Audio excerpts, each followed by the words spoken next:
뭐라고 하셨어요? 아니 지나가는데 왜 욕하세요? 내 집 앞으로 이렇게 지나가고 있었잖아요. 머리가 있으면 이렇게 지금 말씀하시는데 이쪽으로 온 거잖아요.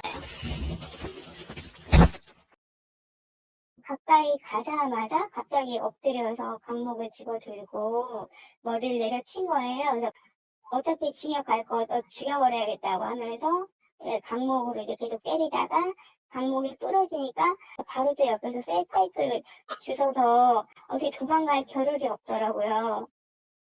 제가 쓰러져 있는 그 때린 사람이 웃으면서 아직도 안 죽었네 이러면서 웃었다고 기사에 나오더라고요. 아, 그때 그 지나가는 그 목격자분이 없었으면 그냥 맞아 죽었겠구나. 거기가 CCTV도 없고 그냥 죽었겠구나 이 생각이 이제 경찰 진술하면서 어디를 많이 맞으셨어요 하는데 머리를 많이 맞았어요 라고 하는데 그때 딱 순간 들더라고요. 제보 사건입니다. 네, 이 사건은 무안군에서 벌어졌습니다. 피해자는 40대 여성인데요. 아버지를 도와드릴 일이 있어서 올해 1월에 아버지 집 쪽으로 이사를 왔다고 합니다.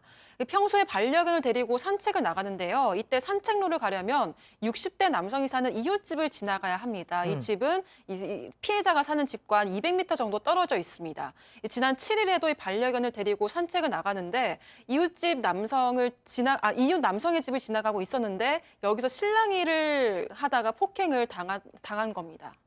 자, 그냥 이웃이었는데 별로 왕래는 없었대요. 자, 그런데 그 이웃이 갑자기 야, 너 이리 와봐. 막 이러더라는 거예요. 그래서 그냥 오라니까 한번 가봤다는 거죠. 자, 그 이후 사달이 난 겁니다. 당시 상황 어땠는지 피해자 얘기 직접 들어보시죠.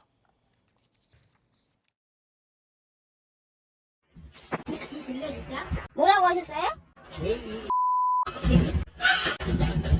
아니 지나가는데 왜 욕하세요? 내 집 앞으로 이렇게 지나가고 있었잖아요. 머리가 있으면 이렇게 지금 말씀하시는데 이쪽으로 온 거잖아요. 가까이 가자마자 갑자기 엎드려서 강목을 집어들고 머리를 내려친 거예요. 그래서 어차피 징역 갈 거 죽여버려야겠다고 하면서 강목으로 이제 계속 때리다가 강목이 부러지니까 바로 제 옆에서 셀파이프를 주워서 어떻게 도망갈 겨를이 없더라고요. 강목의 쇠파이프요? 전직이 뭐예요, 저 양반야? 네, 그 전직 경찰이었던 분이에요. 도대체 경찰이었던 분이 어떻게 저런 행동을 할 수 있는지 모르겠는데 이 피해자분이 이어폰을 끄고 이제 걔랑 이제 산책을 하고 있었는데 저쪽에서 고래고래 소리를 질렀대요. 근데 이제 이어폰을 꽂으니까 맨 처음엔 안 들렸는데 딱 보니까 소리를 지르길래 이어폰을 딱 빼니까 죽여버린다 이렇게 얘기를 하는 거예요. 그러면서 왜 내 집 앞에 개를 끌고 가냐 죽이겠다라고 얘기해서 그쪽으로 이제 갔습니다. 그때부터 뭐 강목을 꺼내서 갑자기 머리를 때리고요. 팔, 다리를 무차별적으로 폭행을 했는데 그러면서 이제 화가 난 이 사람 너 죽이고 내가 감옥 가겠다라고 얘기하고 여기서 끝나지도 않았습니다. 이어서 쇠파이프를 들고 폭행했습니다. 자, 팀장님 혹시 댁에 그 현관에 강목하고 쇠파이프 두십니까? 둘 필요가 없습니다. 예. 주먹을 믿으니까. 네. 그럼 도대체 이 사람은 왜 대문에다 그런 걸 이 뒀을까요? 주민 주장에 따르게 되면은 강목과 쇠파이프를 대문 곁에 둔 이유가 있습니다. 그 가해자가 키우는 반려견 때문이라고 하는데요. 가해자가 키우는 반려견이 사실은 풀어서 키운다는 거예요. 그러니까 이웃 주민들이 무서워도 했지만은 또 반려견이 그 이웃 주민이 키우는 가축을 또 물어주는 경우가 있기 때문에 대문까지 설치한 건데요. 사실상 그 반려견이 또 대문 밑으로 나오지 않습니까? 그러니까 대문 밑으로 나오지 못하게 강목하고 그 파이프를 갖다 놓은 거예요. 즉 반려견이 이제 마우스 이렇게 막아놓은 곳인데 그 강목과 쇠파이프로 이웃 여성을 무자비하게 때리는 것을 보고 너무나 큰 충격을 받았다고 합니다. 자, 근데 이 범행 현장을 지켜보던 목격자가 있었습니다. 그 이웃 남성 목격자 이런 말을 전했습니다. 체크포인트 짚어보죠. 안 죽었네? 자, 이런 얘기를 그 가해자의 육성을 들었다는 거죠. 피해자 얘기 이어서 들어보시죠. 제가 쓰러져 있는 그 때린 사람이 웃으면서 아직도 안 죽었네 이러면서 웃었다고 기사에 나오더라고요. 아, 그때 그 지나가는 그 목격자분이 없었으면 그냥 맞아 죽었겠구나. 거기가 CCTV도 없고 그냥 죽었겠구나 이 생각이 경찰 진술하면서 어디를 많이 맞으셨어요 하는데 머리를 많이 맞았어요 라고 하는데 그때 딱 순간 들더라고요. 박 변호사님, 예. 저 가해자가 저 쓰러진 여성을 보고 웃으면서 아직도 안 죽었네 이랬다는 거예요. 전직 경찰이. 전직 경찰인 이 가해자가 이웃 남성이잖아요. 어. 충격적인데 사실은 쇠파이프를 들고 있다가 쇠파이프로 때리진 않고 강목으로 때렸다고 합니다. 지금 보면 사진 보면 강목 부러진 거 옆에 보이죠? 아, 앞에 그러네요. 있습니다.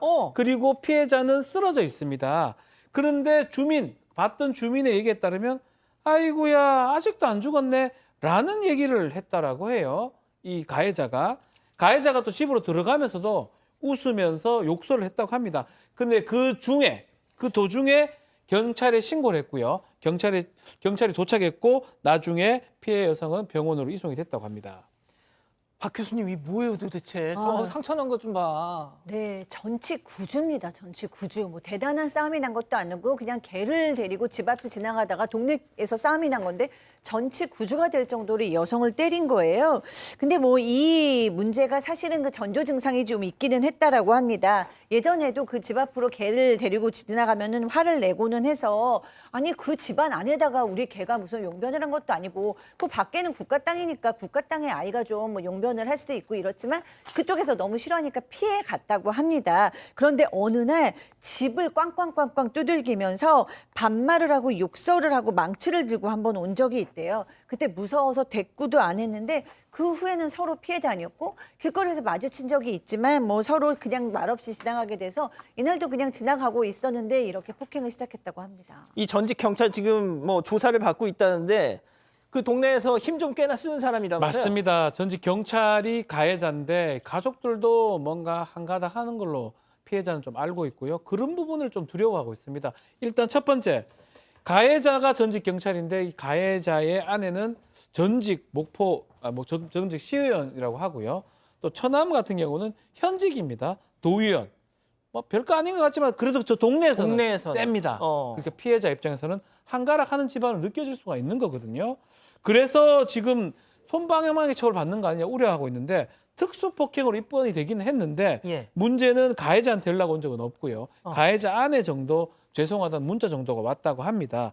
그리고 왜 이런 행동했냐니까 그냥 흥분해서 가해자는 그렇게 했고 자신이 왜 그런 행동이 잘 모른다. 이것도 무서운 거예요. 이웃 남자인데. 자기가 모르면 누가 알아? 그러니까 누구 알려줘야 됩니까? 어. 그래서 또 이런 얘기를 하기 때문에 앞으로도 또 어떤 일이 있을지 모르잖아요. 그런 부분이 좀 두렵다고 합니다.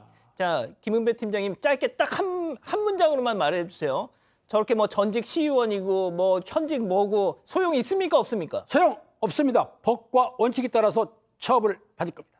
알겠습니다.